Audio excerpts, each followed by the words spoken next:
పెద్దలారా, మిత్రులారా అందరికీ నమస్తే. నేను గరిడేపల్లి సత్యనారాయణ. ఇది 'తాండవం' మూవీ. అట్లా చెప్పాల్సొస్తే 'అఖండ 1' తర్వాత పార్ట్ 2గా 'అఖండ 2గా' ఈ సినిమాని భావించొచ్చు. హీరో బాలకృష్ణ.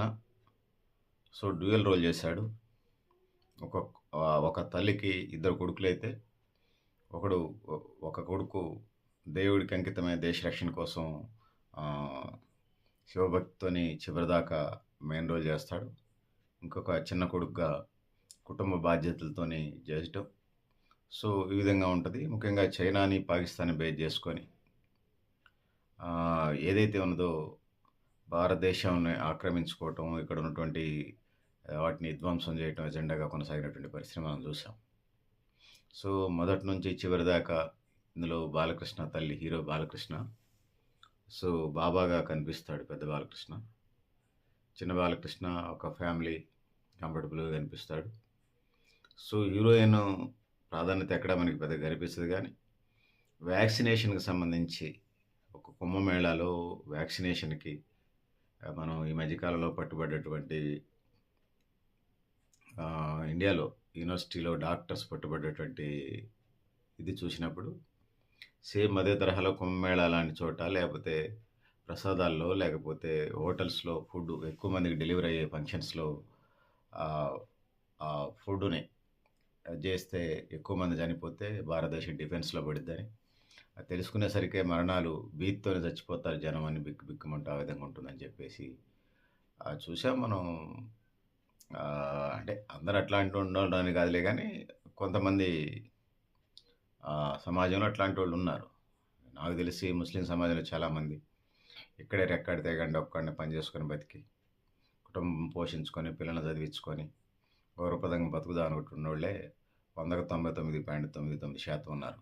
ఎక్కడన్నా 0.1% చీడ పురుగులుంటే అవి ముస్లిం జాతికి మొత్తానికి, ముస్లిం సమాజానికి మొత్తానికి చెడ్డ పేరు తీసుకొస్తున్న పరిస్థితులు అయితే ఉన్నాయి.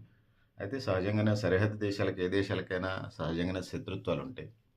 మనం భారత, పాకిస్తాన్ విడిపోయే దగ్గర నుంచి కొనసాగుతా ఉంది. కాశ్మీర్ సమస్య ఒకటి ప్రధానంగా ఉన్నది.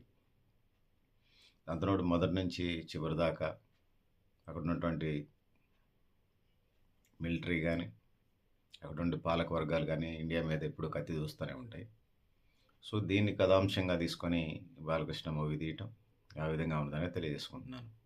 సో, బాలకృష్ణ పెద్ద బాలకృష్ణ కూతురు ఇక్కడ ఒక మెడికల్ కాలేజ్ సైంటిస్ట్‌గా పనిచేస్తా ఉంటది. హీరోయిన్ గూడా కరోనా వ్యాక్సిన్ తయారు చేసే క్రమంలో ఏదైతే ఉన్నదో ప్రధానమంత్రి పోటీ పడే ప్రతిపక్ష నాయకుడి పాత్రగా చూపిచ్చారు. సో, అతను గ్యాంగ్స్ అన్నీ పాకిస్తాన్‌తో చేతులు కలిపి వ్యాక్సిన్ లేకుండా చేసి విధ్వంసం సృష్టించే విధంగా, అదేవిధంగా దేవుడికి సంబంధించి దేవుడు లేడనే విధంగా చెప్పించే ప్రయత్నం చేశారు. దేవుడుంటే మరి కుంభమేళాకు వచ్చినోళ్ళు ఎందుకు చనిపోతారని చూపించే ప్రయత్నం చేస్తే, మళ్ళీ 'అఖండ 2 తాండవం' మొదలైంది అన్న టైటిల్‌తోని మనకి ఇదవుతది. దేవుడు ఉన్నాడని చూపించే విధంగా ఉంటది. డైలాగ్స్ మామూలుగా ఉండదు. విలన్స్‌తోని దేవుడుంటే చూపించాలి గదా! దేవుడుంటే రావాలి గదా! దేవుడుంటే ఆదుకోవాలి గదా! అనేటువంటి దాంతోనే, ఆ నిర్ణయాలతోని ఆ విధంగా ఉన్నదనేది సందర్భంగా తెలియజేసుకుంటున్నాను పెద్దలారా, మిత్రులారా. ఇది పరిస్థితి. సో, ఏదైతే ఉన్నదో ప్రధానంగా నేను ఇంకా చెప్పదలుచుకున్నది, కరోనా వ్యాక్సినుది ఇందులో వ్యాక్సినేషన్‌గా చూపిచ్చారు. సో, అది అప్పుడొచ్చినటువంటి కరోనాకి సంబంధించి ఒకడిని చైనా వాడిని పెట్టినట్టే పెట్టారు ఒక విలన్ని. ఇంకొక విలన్ని పాకిస్తాన్ వాడిని పెట్టినట్టు పెట్టారు. సో, హిందూ ధర్మ, హైందవ ధర్మ, సనాతన ధర్మం పేరుతోని దాని రక్షణ కోసం చూపిచ్చారు. పెద్ద ఎత్తున బోయపాటి శ్రీనివాస్ డైరెక్టర్. పెద్ద ఎత్తున యాక్షన్ సన్నివేశాలు, గ్రాఫిక్స్, యుద్ధ సన్నివేశాలు, వైలెన్స్ అన్నీ ఉన్నాయి. సో, ఫస్ట్ నుంచి చివరి దాకా ఆద్యంతం మూవీ ఎక్సలెంట్‌గా ఉన్నది. ముఖ్యంగా హైందవ ధర్మం కాపాడటం కోసం, భారతీయ ధర్మం కాపాడటం కోసం, దేశ రక్షణ కోసం, సో, జరిగినటువంటి సన్నివేశాల్ని సమూహారమే 'అఖండ 2 తాండవం' అని చెప్పొచ్చు. సో, ఇది ఇక పైరసీనని మనం ప్రతిసారి చెప్తున్నాంలే గానీ, 'ఐ బొమ్మ రవి' వచ్చిన తర్వాత మనకి వెబ్‌సైట్స్ వందల కొద్దీ, టన్నుల కొద్దీ వచ్చినియి. సో, మనం మొదటి నుంచి పైరసీ వద్దని చెప్పేసి మనం చెప్తా ఉన్నాం. పైరసీ వద్దనేది కూడా దాని సారాంశం. సో, అందుకోసం ఆ విధంగా ముందుకు పోవాల్సిన అవసరం ఉన్న నేపథ్యంలో ఇట్లాంటి పరిస్థితులన్నీ ఉన్నాయి. సో, సినిమా రంగం అంటే కేవలం హీరో, హీరోయిను, లేకపోతే నిర్మాతకి, డైరెక్టర్‌గా ముగ్గురు, నలుగురికి సంబంధించింది కాదు. దానిలో ఉన్నటువంటి అన్ని ఆర్ట్స్ ఏదైతే ఉన్నాయో, క్యారెక్టర్ ఆర్టిస్టులు, కామెడియన్స్, మేకప్ ఆర్టిస్టులు, అసిస్టెంట్ డైరెక్టర్లు, కెమెరామెన్‌లు, ఫోటోగ్రాఫర్లు, ఫుడ్ తెచ్చేవాళ్ళు, పాలు తెచ్చేవాళ్ళు, సెట్టింగ్స్ ఏసేవాళ్ళు, ఇట్లా అనేక మంది కార్మికులు ఫిల్మ్ ఇండస్ట్రీలో డిపెండ్ అయ్యి జీవిస్తున్నటువంటి పరిస్థితి మనం చూస్తున్నాం. అందుకోసం పైరసీ వద్దంటున్నాం. కానీ అది ఇప్పటికిప్పుడు ఆగేలాగా లేదు సైబర్ క్రైమ్ వ్యవస్థ. ఐబొమ్మ దొరికితే ఇంక 100 మంది పుట్టుకొస్తున్నారు. సో ఏది ఏమైనా ఈ మూవీని థియేటర్‌లో చూడటమే బెస్ట్‌గా మనం చెప్పుకోక తప్పదు. ఐబొమ్మ రవి 21,000 సినిమాలని పైరసీ డౌన్‌లోడ్ చేసి పెట్టేశాడు. 21,000 సినిమాలు.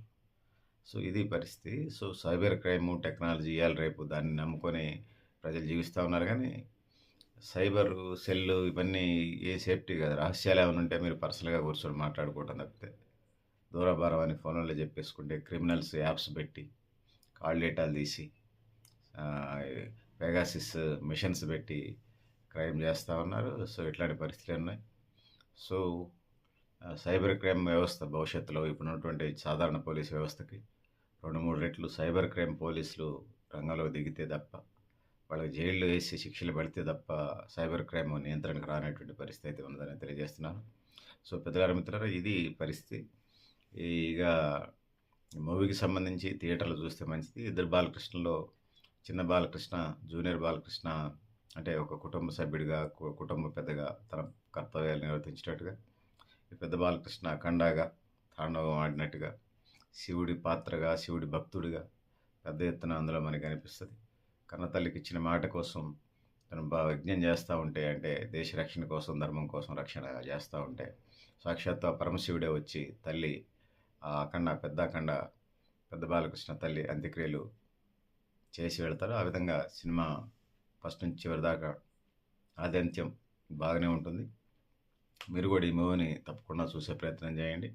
ముఖ్యంగా హిందూ ధర్మానికి, హైందవ ధర్మానికి అనేక మతాలు ఏదైతే ఉన్నాయో మనకు తెలుసు. ఇతర మతాలు హిందూ ధర్మానికి సంబంధించి, దీనికి సంబంధించి ఆ మతాలని విమర్శిస్తూ సున్నితంగా ఈ సినిమాను ముందుకు తీసుకుపోతూ, అదేవిధంగా ఇందులో ఉన్నటువంటి చాలా డైలాగ్స్ ప్రజల్ని చైతన్యవంతం చేసేటట్టుగా, ప్రజల్ని రియలైజ్ చేసేటట్టుగా ఉన్నాయి. కిలంతోని మతం మీద దాడి చేయించే డైలాగ్ చెప్పించాడు డైరెక్టర్. అదేవిధంగా హీరో నుంచి సమాజ నిర్మాణం, ధర్మం, దేశం యొక్క ప్రత్యేకతని, ప్రాశస్త్యతని చెప్పే ప్రయత్నం చేశారు. వచ్చినటువంటి లేటెస్ట్ టెక్నాలజీకి సంబంధించి మంచి గ్రాఫిక్స్తోని సినిమాకి సంబంధించి యాక్షన్ సన్నివేశాలు బాగా రక్తి కట్టించాయి. సో ఆ విధంగా ఉన్నదని తెలియజేసుకుంటున్నాను. సో పెద్దలారా, మిత్రులారా, మూవీ వీలుంటే తప్పకుండా చూడండి.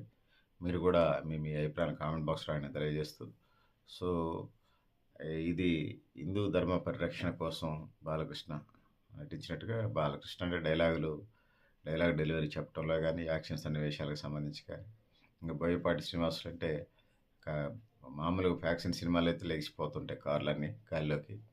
సో ఇందులో అంతకంటే తక్కువే లేదు. యుద్ధ సన్నివేశాలకి ఆ రేంజ్లో మనం ఊహించవచ్చు. ఆ విధంగా ఉన్నదని తెలియజేసుకుంటూ, సో స్క్రీన్ మీద చూస్తే బాగుంటుంది. సెల్లోనో, ఇంట్లో కంప్యూటర్లోనో చూసుకునే కంటే. సో అవకాశం ఉంటే థియేటర్కి వెళ్ళి చూడండి. పెద్దలారా, మిత్రులారా, ఇది కుటుంబ కథా చిత్రంగా భావించవచ్చు. అందరూ చూడొచ్చు. మీ సమయము, డబ్బులు వృధా కావు.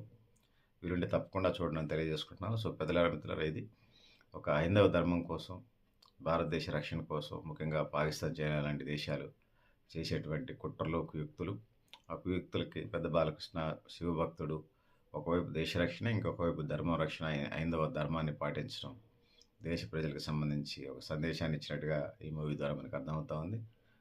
సో ఇది పరిస్థితి. పెద్దలారా, మిత్రులారా, మీరు కూడా మీ అభిప్రాయాలు కామెంట్ బాక్స్లో ఆయన తెలియజేస్తూ, నేను Garidepalli Satyanarayana, new Lakshya organisation. Thank you very much పెద్దలారా, మిత్రులారా.